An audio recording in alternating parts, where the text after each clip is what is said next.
আল্লাহ নবী মুহাম্মদুর রাসূলুল্লাহ সাল্লাল্লাহু আলাইহি ওয়াসাল্লাম বলেন, কেউ যদি আমার জন্য নবীর জন্য একবার দুরূদ পড়ে, কয়বার জোরে বলেন না, আবার বলেন কয়বার? আল্লাহ নবী বলেন, কেউ যদি একবার দুরূদ পাঠ করে আল্লাহর পক্ষ থেকে তার জন্য 10টা রহমত নাযিল করা হয়। জোরে বলেন সুবহানাল্লাহ। তাহলে একবার পড়লে আল্লাহর পক্ষ থেকে কয়টা রহমত পাওয়া যায়? জোরে কর না, কয়টা রহমত পাওয়া যায়? একবার দুরূদ পড়লে কয়টা রহমত পাওয়া যায়? আল্লাহ নবী বলেন, শুধু তাই নয়, 10টা রহমত পাবে যে এতটুকুই নয়, আরো পুরস্কার আছে। বলে আরো পুরস্কার কি? কয় তার জীবনের 10টা গুনাহকে ক্ষমা করে দেওয়া হয়। একবার দুরূদ পড়লে তার জিন্দেগির 10টা গুনাহকে ক্ষমা করে দেওয়া হয়। আল্লাহ নবী কয় শুধু তাই না, আরো পুরস্কার আছে। আরো পুরস্কার কি? কয় কেউ যদি নবীর জন্য একবার দুরূদ পড়ে, মাত্র একবার, আল্লাহ তাকে 10 গুণ মর্যাদা সম্পূর্ণ বানায় দেয়। 10 গুণ মর্যাদা সম্পূর্ণ বানায় দেন, তার মর্যাদাকে আরো 10 গুণ বৃদ্ধি করে দেয়। দেখেন, একবার দুরূদ পড়লে ফায়দা কয়টা? জোরে বলেন, ফায়দা কয়টা? 1 নম্বরে আল্লাহর পক্ষ থেকে কয়টা রহমত পাওয়া যায়? 10টা। 2 নম্বরে এই রহমত পাওয়ার পাশাপাশি আবার 10টা গুনাহ ক্ষমা করে দেওয়া হয়। 3 নম্বরে তারে 10 গুণ মর্যাদা সম্পূর্ণ বানায় দেওয়া হয়। এই জন্য উলামায়ে কেরামগণ বলেন, 3 নম্বরে হলো মান আহাব্বা শাইআন আকসারা যিকরাহু, যে যাকে বেশি মহব্বত করে তার কথা বেশি বেশি বলে। সেই ক্ষেত্রে তোমরা যদি নবীর মহব্বতের দাবিদার হও, তোমরা যদি আশিক রাসূল হও, তাহলে তোমাদের জন্য 3 নম্বর করণীয় হলো নবীকে বেশি বেশি করে স্মরণ করা। স্মরণ করার প্রথম পদ্ধতি হলো নবীর জীবনী নিয়ে আলোচনা করা, নবীর জীবনীর আলোচনা শোনা, নবীর জীবনী জানা, নবীর জীবনী পড়া। এক কথায় নবীর জীবনী মুতালা করা, নবীর জীবনী পড়া, জানা, শোনা, পড়া, মুখস্থ করা পারলে, নবীর আলোচনা শোনা, জিন্দেগি শোনা, এটার দ্বারাই নবীকে স্মরণ করা হয়। উলামায়ে কেরামগণ বলেন, যেখানে নবীর জীবনী নিয়ে আলোচনা করা হয় সেখানে সরাসরি আসমান থেকে আল্লাহর রহমত নাযিল হয়। যেরকম সুবহানাল্লাহ। শাহ ওয়ালিউল্লাহ মুহাদ্দিস দেহলভী রাহমাতুল্লাহি আলাইহি তিনি বলেন, আমি মদিনা শরীফে বয়ান শুনতাম, বৈশা বৈশা বয়ান শুনতাম। রাত্রিবেলায় তখন তো অন্ধকার, চতুর্দিকে অন্ধকার থাকতো। সেই সময় দ্বীনের কথাবার্তা বলা হইতো, আমি দ্বীনের কথাবার্তা শুনতাম। সেই দ্বীনের কথাবার্তার মধ্যে যখনই আল্লাহর নবীর সিরাত নিয়ে আলোচনা শুরু হইতো, যখনই আল্লাহর নবীর জীবনী নিয়ে আলোচনা শুরু হইতো, তখন আমি দেখতাম ওই অন্ধকারের মধ্য দিয়ে কেমন যেন আলোকিত হয়ে যায়। সরাসরি কেমন যেন আল্লাহর নূর, আল্লাহর রহমত ওই মজলিসের মধ্যে পয়দা হইতেছে, আল্লাহর রহমত মজলিসের মধ্যে নাযিল হইতেছে। এইবার বলবেন, হুজুর উনি দেখলো, আর কেউ কেন দেখলো না?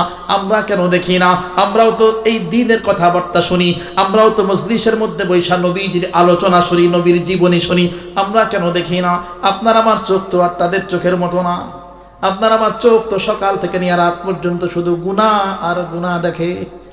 এই চোখ দিয়ে আপনি কেমনি আল্লাহর রহমত দেখবেন? কেমনে দেখবেন? তাহলে বললাম, নবীজিকে স্মরণ করার প্রথম পদ্ধতি হলো তার সিরাত নিয়ে আলোচনা করা। আরেকটা পদ্ধতি আছে, খুব সহজ পদ্ধতি নবীজিকে স্মরণ করার। আরেকটা সহজ পদ্ধতি হলো নবীর জন্য দুরূদ শরীফ পড়া। কি করা বলতে জোরে বলেন? কি পড়া? জোরে বলেন।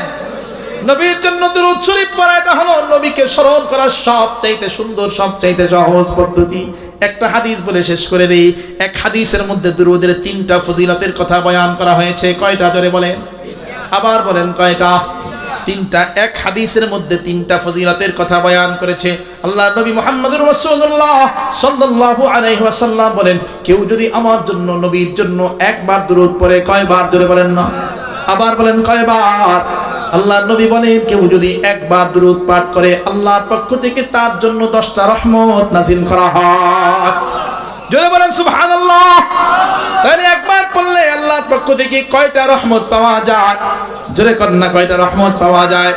একবার দুরূদ পড়লে কয়টা রহমত পাওয়া যায়? আল্লাহ নবী বলেন, শুধু তাই নয়, 10টা রহমত পাবে যে এতটুকুই নয়, আরো পুরস্কার আছে। বলে আরো পুরস্কার কি? কয় তার জীবনের 10টা গুনাহকে ক্ষমা করে দেওয়া হয়। একবার দুরূদ পড়লে তার জিন্দেগির 10টা গুনাহকে ক্ষমা করে দেওয়া হয়। আল্লাহ নবী কয় শুধু তাই না, আরো পুরস্কার আছে। আরো পুরস্কার কি? কয় কেউ যদি নবীর জন্য একবার দুরূদ পড়ে, মাত্র একবার, আল্লাহ তাকে 10 গুণ মর্যাদা সম্পূর্ণ বানায় দেয়। 10 গুণ মর্যাদা সম্পূর্ণ বানায় দেন, তার মর্যাদাকে আরো 10 গুণ বৃদ্ধি করে দেয়। দেখেন, একবার দুরূদ পড়লে ফায়দা কয়টা? জোরে বলেন, ফায়দা কয়টা? 1 নম্বরে আল্লাহর পক্ষ থেকে কয়টা রহমত পাওয়া যায়? 10টা। 2 নম্বরে এই রহমত পাওয়ার পাশাপাশি আবার 10টা গুনাহ ক্ষমা করে দেওয়া হয়। তিন নম্বরে তারে 10 গুণ মর্যাদা সম্পূর্ণ বানায় দেওয়া হয়, তার মর্যাদাকে 10 গুণ বানায় দেওয়া হয় একবার দুরূদ পড়লে। আর আখিরাতের ফায়দা, আর একটা হাদিসের ভিতরে আছে আখিরাতের ফায়দা সবচাইতে বড় ফায়দা। আল্লাহর নবী মুহাম্মদুর রাসূলুল্লাহ সাল্লাল্লাহু আলাইহি ওয়াসাল্লাম বলেন, কেউ যদি নিয়মিত দুরূদ পাঠ করে, নিয়ম কইরা দুরূদ পাঠ করে, আল্লাহর নবী মুহাম্মদুর রাসূলুল্লাহ সাল্লাল্লাহু আলাইহি ওয়াসাল্লাম বলেন, আদরাকাতু শাফাআতি ইয়াউমাল কিয়ামা, কিয়ামতের দিন ওই দুরূদ পাঠ করনেওয়ালা উম্মতের জন্য আমি আল্লাহর দরবারে সুপারিশ করব। আল্লাহর দরবারে নবী যদি সেই দিন যায় সুপারিশ করে, তাহলে আর কোনো টেনশন আসেনি, আর কোনো চিন্তা আসেনি, জাহান্নামের কোনো ভয় আসেনি, কোনো দুঃখ আসেনি, জান্নাতে যাওয়ার পথে আর কোনো বাধা আসেনি। আর কোনো বাধা আছে? নবীর সুপারিশ পাইছেন তো, নবী সেই দিন সুপারিশ করবে তো আল্লাহ রাব্বুল আলামিন ডাক দিয়ে বলবেন, নবী আজকে আপনার কোনো সুপারিশ আমি আল্লাহ ফিরায় দেব না, আপনি যা সুপারিশ করেন সব আজকে মেনে নিব।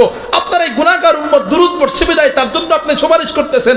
ও গো নবী, আপনি যেহেতু দুরূদ পড়ার কারণে তার সুপারিশ করতেছেন, যান আপনার এই গুনাহগার উম্মতের নামটা জাহান্নামের লিস্ট থেকে কাইটা চিরতরে জান্নাতি বানায় দিলাম। আহা, এই জন্য দুরূদ পড়া সবচাইতে বড় ফায়দা। নবীর সুপারিশ পাওয়া যায়, নবীর শাফায়াত পাওয়া যায়। নবীর সুপারিশ পাইলে জান্নাতে যাওয়া নিয়ে কোনো টেনশন আছে? কোনো ভয় আছে? হ্যাঁ, কোনো ভয় নাই। এই জন্য বললাম ভাই, নবীজিকে মোহাব্বত করলে কয়টা কাজ করতে হয়? জোরে বলেন কয়টা কাজ? আবার বলেন কয়টা? 1 নম্বর মনে আসেনি? কি করা? হ্যাঁ জোরে বলেন। প্রতিবাদ। প্রতিবাদ জোরে বলেন কি করা? ভুলে গেলে চলবে না, ওয়াজ কালকে আপনারা করবেন। 1 নম্বর, নবীজিকে মোহাব্বত করলে 3টা করণীয় আছে। কয় করণীয়? 1 নম্বর কি করা? প্রতিবাদ করা, নবীর দুশমনের বিরুদ্ধে প্রতিবাদ করা। 2 নম্বরে অনুসরণ করা। কি করা? জোরে বলেন। অনুসরণ করা, বিনা দ্বিধায় মাইনে নেওয়া, যুক্তি ছাড়া মাইনে নেওয়া। নবী যা বলেছেন যুক্তি ছাড়া মানি, এটা হলো অনুসরণ। 3 নম্বরে হলো স্মরণ করা, শুধু স্মরণ করা। 2 নম্বরে অনুসরণ, 3 নম্বরে স্মরণ করা। স্মরণ করার পদ্ধতি কি? হয়তো নবীর জীবনী আলোচনা কইরা স্মরণ করা, অথবা নবীর দুরূদ পড়ে পড়ে স্মরণ করা। মনে থাকবে তো ইনশাআল্লাহ? এই কটা কথা মনে থাকবে তো ইনশাআল্লাহ? শুধু মনে থাকলে চলবে না, আমলে পরিণত করতে হবে। পারবো তো ইনশাআল্লাহ? পারবো তো ইনশাআল্লাহ? বেশি বেশি করে দুরূদ পড়বো তো ইনশাআল্লাহ? আল্লাহ পাক রব্বুল আলামিন আমাদের সবাইকে এই কথাগুলো, যে কথাগুলো আমি বললাম, আমাকে সহ সবাইকে আমল করার তৌফিক দান করেন। সবাই বলেন আমিন। ওয়া আখিরু দাওয়ানা আলহামদুলিল্লাহি রাব্বিল আলামিন।